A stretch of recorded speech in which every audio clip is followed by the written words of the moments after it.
Guys, Jake here, and today I'm here with week number 9 of CPC. This week we are up against Hiker Toad, coach of the Boston Boldores, and he's a very good player, and his team's also very threatening. So this is going to be a good game. I believe the winner of this is guaranteed the first seed because I'm just going to say right now we will be receiving a forfeit win for week number week number 10 versus DD. So I am 7-2, and so if we win this game, we're guaranteed first seed, which is nice because I do like my match against the fourth seed in the opposing conference, and I want to play them. So yeah, we're going up against Hiker. His team is extremely threatening. His team consists of Mega Mawile, Z Tornadus T, Z Galvantula, Nido Queen Starmie, Girder, Piloswine, Alolan Persian, Darmanitan, Coolfish, and Alolan Executor, and my team consists of Mega Gardevoir, Manaphy, Infernape, which I just got, Metagross, I've had Metagross, Haxorus, which I just got, Amoonguss, Golbat, Sneasel, Kangaskhan, and Rhyperior. So, I'm not going to do a full team builder because there's a good chance that Hiker and I will play in playoffs, and I don't want to reveal everything, so, yeah, so basically, this team's really threatening. The three most threatening mons to my draft are the Mega Mawile, the Tornadus T, and the Starmie. Surprisingly, he did not bring the Starmie. That really caught me off guard. I prepped pretty hard for Starmie, and it was like 90% sure he didn't bring it because I had no switch into Starmie. But yeah, I didn't bring it. But yeah, so of the mons he brought, I'm mostly scared of Tornadus T and Mega Mawile. Mega Mawile could just destroy my team. And Tornadus T I don't really have a good switch into at all. And like the mons that can kind of switch into, he can just kind of beat with taunt plus attacking. So yeah, huge threat to my team. But so I'll go over the team I built. The first mon I put on the team was especially defensive Golbat, and with Defog, and this thing's main job is basically just to keep hazards off the field. Hiker has a ton of hazard setting potential. He has Sticky Web, Galvantula. He has Toxic Spikes on Nidoqueen and Quillfish. He has Rocks with Mawile, Piloswine, and Nidoqueen, and he also has Spikes with Quillfish. So yeah, a lot of hazard setting potential. Spikes can be annoying if they're up to stay, so I really wanted to prevent those. So yeah, this is why I brought this Golbat. It could also kind of check some of his stuff pretty well, and I've got Super Fang to kind of whittle his stuff down. So yeah, that's pretty nice. Next up, I've got a very specially defensive Mega Gardevoir. This thing is here to.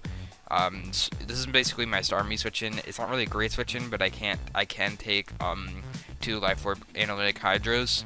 So yeah, that's pretty nice. I also have Wish and Protect, and this thing also does a good job of dealing with Galvantula, and I can also just keep the rest of my team healthy with Wish Protect.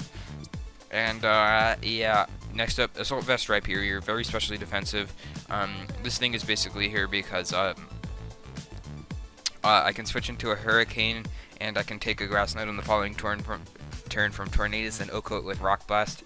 This also deals pretty well with Galvantula. If he's not Life Orb, Energy Ball is only doing like 50%. And this overall just deals with his team pretty well. I do have Metal Burst, so if I want to take a hit from something on his team and I can fire a big hit back, I can do so. And yeah, pretty nice versus the team. Basically, he's just here for Tornadus. I can even take like an Iron Head from Mawile if need be. So yeah, I've got an Infernape, Scarf Infernape this week. This mon is very important because once I just weaken some of his stuff, Scarf Infernape goes nuts. This mon was basically needed because I needed something to revenge Tornadus, because if my team is like weakened enough, Torn would just be able to clean. But I do have a Scarf Infernape, which does a ton with Flare Blitz. So yeah. This is a pretty good win con this game. If I can just weaken the Quillfish a bit, I have a pretty good chance of just lucking myself into Flare Blitz and winning the game. So yeah, next up, Colbur Berry, offensive Rocks, Metagross, Rocket Meteor Mash, Bullet Punch, Rocks, and EQ. This thing is my Mawile pivot. Max attack, Adamant, Earthquake, into Bullet Punch, leaves Mawile in range of Mach Punch from my Infernape, so I do have counterplay if he wants a SD, because if my Infernape is just chipped to like 60%, that's +2 sucker. So yeah, I wanted to have a way of just dealing with that, so I can just Earthquake with Metagross, Bullet Punch it, and I probably will outspeed because I'm speed creeping max speed Adamant Mawile and Bullet Punch, and then finish it off with Mach Punch. This was max HP Mawile, by the way.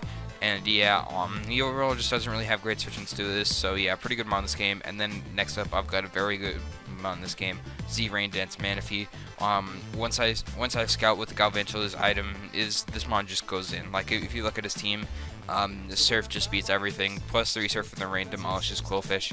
I did also have Signal Beam for I had Signal Beam for the Alolan Executor as well as the Starmie, but he didn't bring it, so I'll probably only be clicking Surf this game. So yeah, I'm gonna lead off with my Gardevoir here. This is honestly probably a misplay, but my thought process was it deals with a counter lead Tauren, Persian, Galvantula, and maybe even a Quillfish pretty low. So I thought it was leading guard was nice. So, but he actually leads with his Piloswine. So this isn't the greatest situation, but I can just if he's not specially defensive, I can 2-hit KO him with Hyper Voice, and I honestly don't think specially defensive Piloswine makes much sense versus my draft. So I honestly expect a physically defensive one more, or an even offensive, mostly offensive. So I'm just gonna fire off a Hyper Voice. I can't take an Earthquake. I'm hoping he goes for his rocks, but he just clicks Earthquake, which is a good play on his part, and that's definitely a max attack Adamant Piloswine. So yeah, my guard's really weakened early, which is pretty unfortunate, but I can live an Ice Shard on the next turn, and I can probably take him out. So I'm just going to fire off another Hyper Voice as he goes into his Tornadus T, and that does a lot. So getting this damage off on the Tornadus T is huge, because now it's definitely in range of Flare Blitz for my Infernape, even if he switches out and gets one more regen. And that damage also reveals good information. It reveals that he's definitely not a Assault Vest, so I'm thinking he's probably Z-move at this point in time. But I do have a dedicated switch into mine. Or here I'm just going to click Protect, see what he goes for. Mostly scouting for the Iron Tail. But now I can just go into my Rhyperior, because I could take an Iron Tail really well and take Hurricane plus Grass Knot. But he just goes for the U-turn.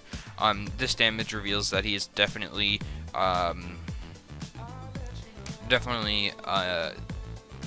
he's definitely attack-lowing nature, so probably timid.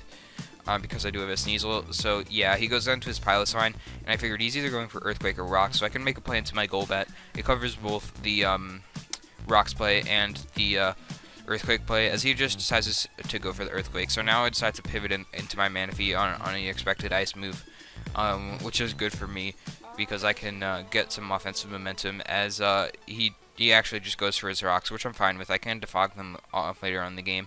I just had to fire off a Surf because I realized I shouldn't really set up this early, because he does have the Galvantula in the back, and I'm thinking, based on the team he brought, it kind of gets destroyed by the Z Rain Dance Manaphy, and I know Hiker's a good player, so he definitely must have some counterplay. I'm thinking that's either a Sash or Scarf Galvantula.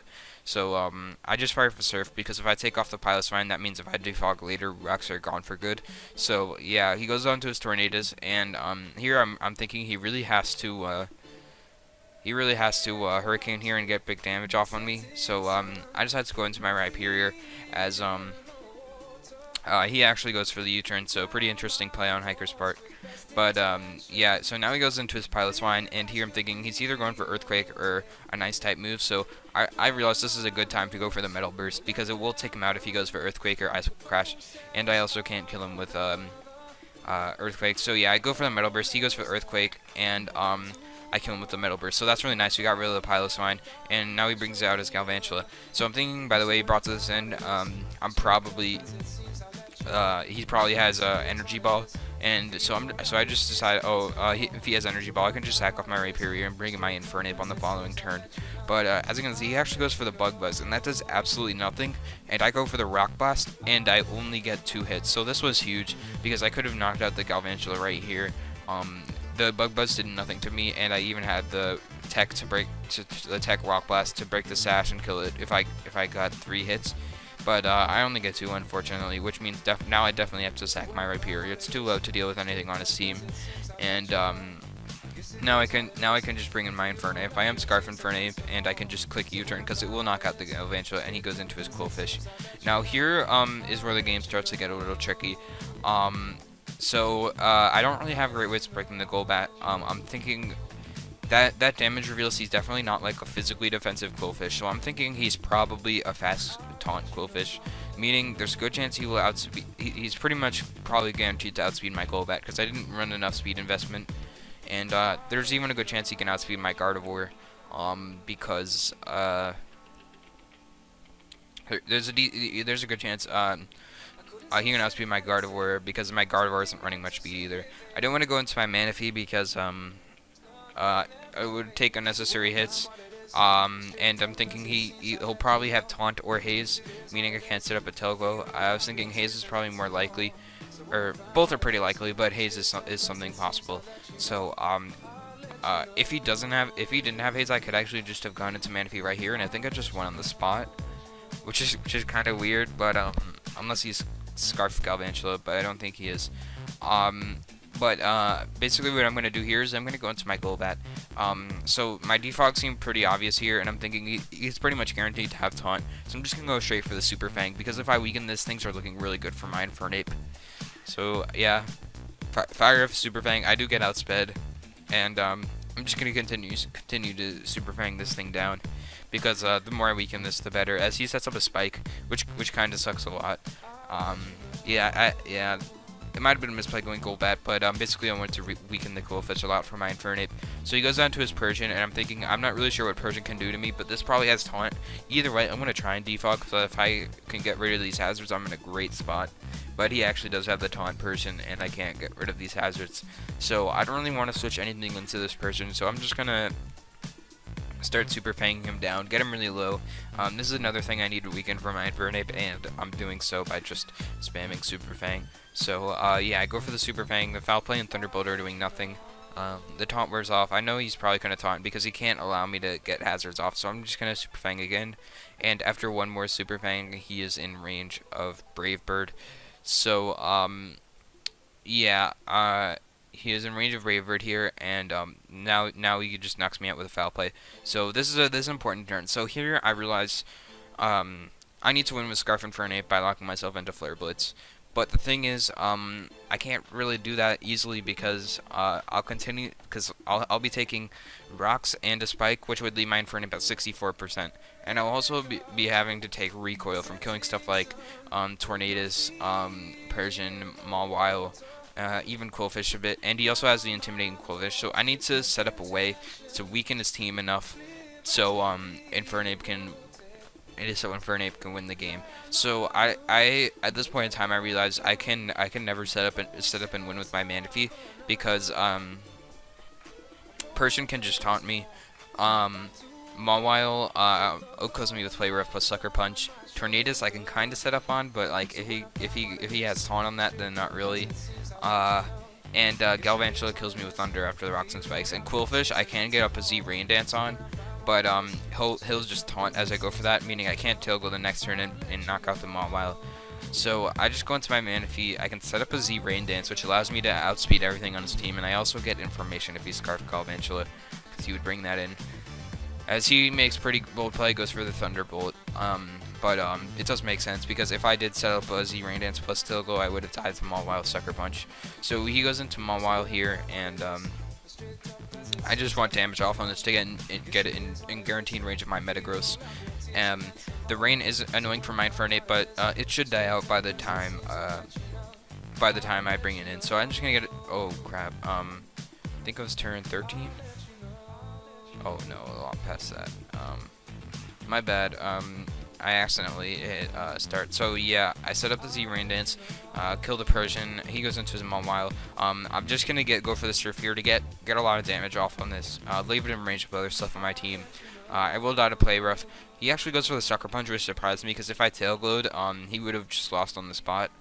But yeah, because I do have the Culver-Mary Metagross, I can go into this and get up my Stealth Rocks. What the Stealth Rocks do to me is they would knock out the Galvantula.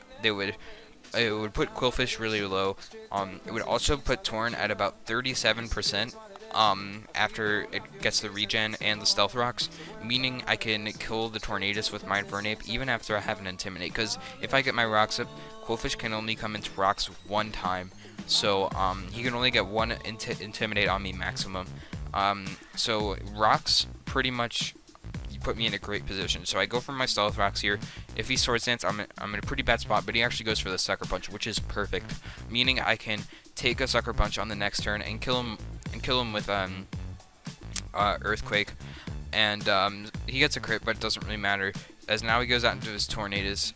Here I'm just gonna go for the Bullet Punch because if I just go for the Bullet Punch and not really allow him to get too much regen, I can win with my Infernape. So I go for that as he U-turns out into his he sacks his Galvantula, and then he will bring in his Quillfish. So the Quillfish, I should be able to live any hit from it because it is rather weak, and I can knock it out with the Earthquake. And because I got the Bullet Punch chip on the on the Tornadoes, I can just kill it with Bullet Punch, and Metagross actually just cleans out, picking 4 kills in the late game with the rocks and the Bullet Punch. So yeah, GG to Hiker. That was a great game. Inferno didn't even need to hit the field, despite me really trying to go for the sweep late game with it. But yeah, we did manage to pull out the victory, which means we do clinch for a seed in our conference, which is great. So we'll probably play the 4 seed from the opposing conference. So yeah, I did mention earlier, I did get a forfeit win versus DD week 10, meaning you probably won't see a video for that. So yeah, thank you all for watching. See you guys next time. Bye.